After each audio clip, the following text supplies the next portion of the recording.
Hello viewers, இன்னைக்கு நம்மளோட சேனலில் நம்ம பார்க்க போகிற அடுத்த குட்டி ஸ்டோரி என்னன்னு சொல்லி பார்த்தீங்கன்னா தெனாலிராமன் ஸ்டோரி தாங்க. டைட்டில் என்னன்னு பார்த்தீங்கன்னா வழியில் வந்தவன்.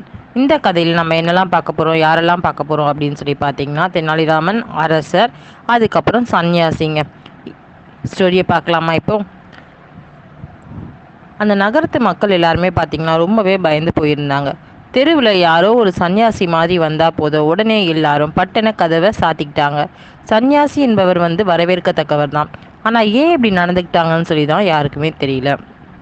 ஊரில் என்னன்னா, எங்கேருந்து ஒரு போலி சன்னியாசி ஒருத்தன் வந்திருக்கான், அவன் மற்றவங்களுக்கெல்லாம் மயக்க மருந்தை கொடுத்து ஏகப்பட்ட பொருளை அபகரிச்சுட்டு போயிடுறான் அப்படின்ற வதந்தி ஊர் முழுவதும் பரவி இருந்துச்சுங்க.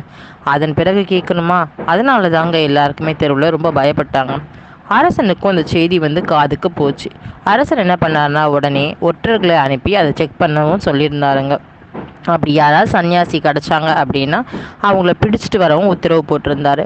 அப்படி பிடிச்சு கொடுத்தா அரசனுக்கு அரசங்கிட்ட இருந்து நல்ல வெகுமதி பெறலாம் அப்படின்ட்டு எல்லாருமே அந்த சன்னியாசி தேடிட்டு தாங்க இருந்தாங்க. அந்த போலி சன்னியாசி எப்படியாவது தொலைச்சு கட்டணும் அப்படின்ட்டு தெனாலிராமன் ஒரு பக்கம் பேசிக்கிட்டு இருந்தாருங்க. அதுக்காக வீட்லேயே உட்காந்துருந்தா எப்படி அப்படின்னு சொல்லிட்டு போலி சன்னியாசியை பிடிப்பதற்காக நைட்டும் பகலமா என்ன பண்ணாருன்னு பார்த்தீங்கன்னா ஊரை சுற்றி வந்தாருங்க.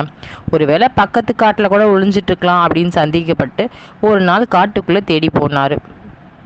அவர் எதிர்பார்த்தது போலவே அங்கே மரத்தடியில் ஒரு சன்னியாசி ஒருத்தன் படுத்துட்டு இருந்தான். அவன் உண்மையான சன்னியாசியா இல்லை போலி சன்னியாசியா அப்படின்ட்டு தெனாலிராமனுக்கு தெரியலங்க.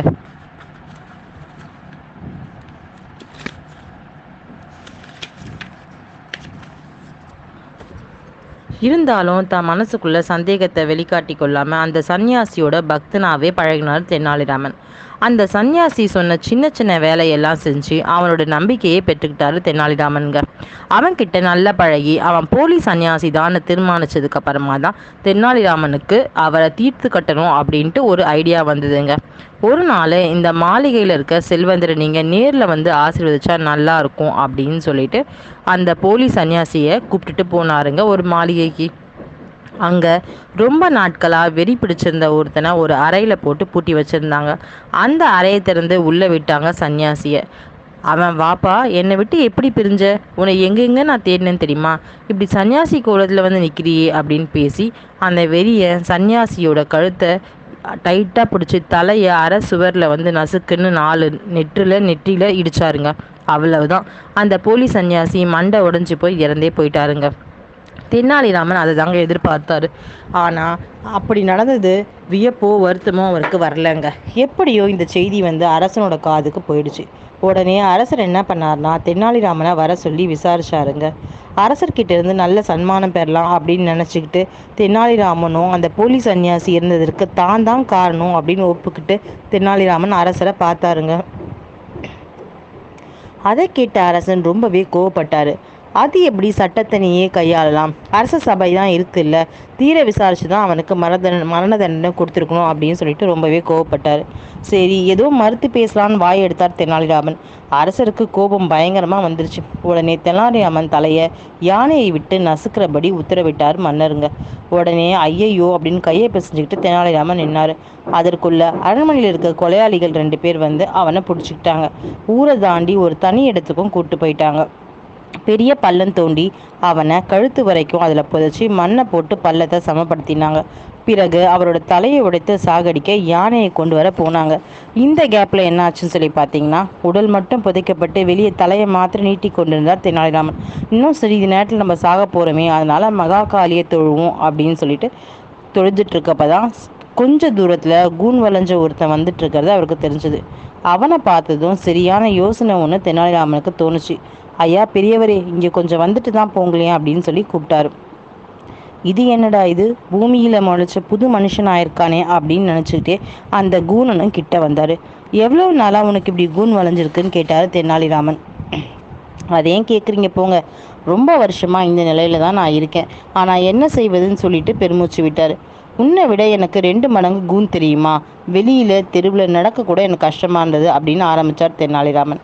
ஐயோ பாவமே, ஏன் பிழைப்போம் அப்படிதான் அப்படின்ட்டு அந்த கூனன் ரொம்பவே நொந்துக்கிட்டான். கடைசியில் ஒரு சன்னியாசியை சந்தித்தேன். அவர் தான் இதுக்கு ஏதாவது மருந்து கிடைக்காதா அப்படின்னு சொல்லி கேட்டேன்.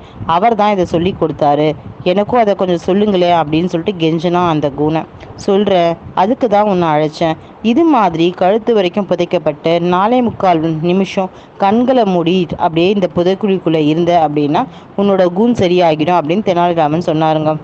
இப்பொழுதுதான் நான் கண்ணை திறந்தேன், உன்னையும் பார்த்தேன், தயவு செஞ்சு தோண்டி பாரு அப்படின்னு சொல்லி தெனாலிராமன் சொன்னாருங்க.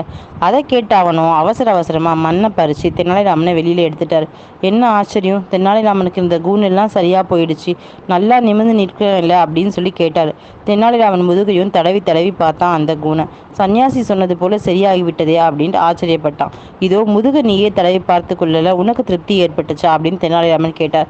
அப்படின்னா தயவு செய்து என்னையும் இந்த பள்ளத்தில் புதைச்சி விட்டு போங்களேன் அப்படின்னு கெஞ்சினா அவன். அப்படி வா வழிக்குன்னு தெனாலிராமன் முணுமுணுத்துக்கிட்டே அவனை பள்ளத்துக்குள்ளே இறக்கி விட்டார். ஐயோ எனக்கு நேரமாகிவிட்டது அப்படின்னு சொல்லிட்டு சரி சரி சீக்கிரமா பள்ளத்துல இறங்க அவனை உள்ள தள்ளி கழுத்து வரைக்கும் புதைச்சார் தெனாலிராமன். இதோ பாரு, கண்களை நல்லா மூடி இருக்க முடிக்கோ, அப்பொழுதுதான் கூன் சீக்கிரத்துல சரியாகும். வெளியே என்ன சத்தம் கேட்டாலும் கண்களை திறக்கக்கூடாது அப்படின்னு சொன்னாருங்க. திறந்துட்டீங்கன்னா போச்சு, அதுக்கப்புறம் உன் கூன் நிமிரவே நிமிராது, இன்னும் அதிகமானாலும் ஆகும் அப்படின்ட்டு தெனாலிராமன் பயம் வேற முட்டிட்டாருங்க. அப்படியே செய்கிறேன் ஐயா அப்படின்னு சொல்லிட்டு உன்னை கடவுள் காப்பாற்றட்டும்னு சொல்லிட்டு இருக முடிக்க கண்ணுன்னு சொல்லிட்டு தெனாலிராமன் அந்த இடத்துல இருந்து வெளியே போயிட்டாருங்க. அதுதான் சமயம் அப்படின்ட்டு அந்த கொலையாளிகள் யானையோட வந்தாங்க எதிர் திசையில். அவங்க வர நேரம் மாலை நேரம் ஆகிட்டது. எங்கே பார்த்தாலும் ஒரே இருட்டாக இருந்தது. அந்த சமயத்தில் அந்த கொலையாளிங்க யானைகளை கூட கூப்பிட்டு வந்தாங்க. நேரம் ஆகிடுச்சு அப்படின்னு சொல்லிட்டு அவசர அவசரமாக யானையோடு செய்து அந்த கூனனோட தலையை வெட்டி போட்டாங்க. ஒரு நொடியில் அவன் தலை சுக்கு நூறாக போயிடுச்சு. ஐயோ பாவம், தெனாலிராமனுக்கு இந்த கதி ஏற்பட்டுடுச்சு அப்படின்ட்டு துக்கமாக பேசிக்கிட்டு இந்த கொலையாளிகள் 2 பேரும் யானையை அழைச்சிட்டு அப்படியே மன்னரை பார்க்க போனாங்க. அதற்குள்ள நகரத்தில் பாதுகாப்பு இலாக்கால இருந்து அரசனுக்கு ஒரு செய்தி வந்தது. அந்த போலி சன்னியாசியை கொன்னது சரிதான், அப்பொழுது அவனை கொல்லாமல் விட்டுருந்தா நம்ம நாட்டிற்கே ரொம்ப இழப்பு வந்திருக்கும்னு சொல்லி பேசிக்கிட்டாங்க. அந்த போலி சன்னியாசியை நாங்களே தேடிக்கிட்டு இருந்தோம், அதுக்குள்ளே தெனாலிராமன் முந்திக்கிட்டானே அப்படின்னு சொல்லி பேசினாங்க. அதனால தெனாலிராமனுக்கு பெரிய சன்மானம் கூட கொடுக்கலாம் அப்படின்னு சொல்லி எழுதியும் வச்சுட்டு போயிருந்தாங்க. அதை படித்து பார்த்த மன்னன், ஐயோ அப்படியா, நான் அநியாயமா தெனாலிராமனை கொலை செய்ய சொல்லிட்டேனே அப்படின்ட்டு தலைமையில கையை வச்சுட்டு உட்காந்துட்டு இருந்தாரு. அந்த கொலையாளிகள் அப்பதான் அங்கே வந்து காரியத்தை முடிச்சிட்டோன்னு தெரிவித்தாங்க. அதை கேட்டு அங்கேருந்து எல்லாரும் ரொம்பவே கவலையில் ஆழ்ந்து போனாங்க. தெனாலிராமன் இருந்தால் அரண்மனையே கலகலப்பாக இருக்குமே, எவரையும் சிரிக்க சீக்கிரமாக செய்திருவாரு அப்படின்னு பேசி துக்கப்பட்டாங்க. அந்த சைலண்டான சமயத்தில் தான் அரசருக்கு ஒரு பயம் வந்துருச்சு அப்படின்னு சொல்லிட்டே வந்து தெனாலிராமன் என்னார். அவனை உயிரோட பார்த்தோன்னே எல்லாருக்குமே ஆச்சரியமாயிடுச்சு. பிறகு எப்படி இது நடந்துச்சு, யானை தான் உன் தலையை உருட்டி விட்டதா சொன்னார்களே அப்படின்ட்டு ஆச்சரியமா அரசர் விசாரிச்சாரு. அதுக்கு பிறகுதான் தெனாலிராமன் அங்கே நடந்த எல்லா விஷயத்தையும் சொல்லி முடித்தான். அந்த விவரங்களெல்லாம் கேட்டு அங்கே இருந்தவங்க எல்லாருமே சிரிச்சிட்டாங்க. ஆனால் அரசனும் அனாவசியமாக அந்த கூனனை கொன்றுட்டியே அப்படின்னு வருத்தமாக சொன்னார். அதன் பிறகு மனசை தேர்த்திக்கிட்டு தெனாலிராமனை மன்னிச்சதோடு இல்லாமல் அந்த கூனனை இழந்த மனைவிக்கு மாதம் தவறாமல் உபகார சம்பளம் அனுப்பி வைக்கிறபடி உத்தரவிட்டார் அரசு. இந்த ஸ்டோரி உங்களுக்கு பிடிச்சிருந்தா என்னோட சேனலை சப்ஸ்கிரைப் பண்ணுங்கள், லைக் பண்ணுங்கள், ஷேர் பண்ணுங்கள். தேங்க்யூ.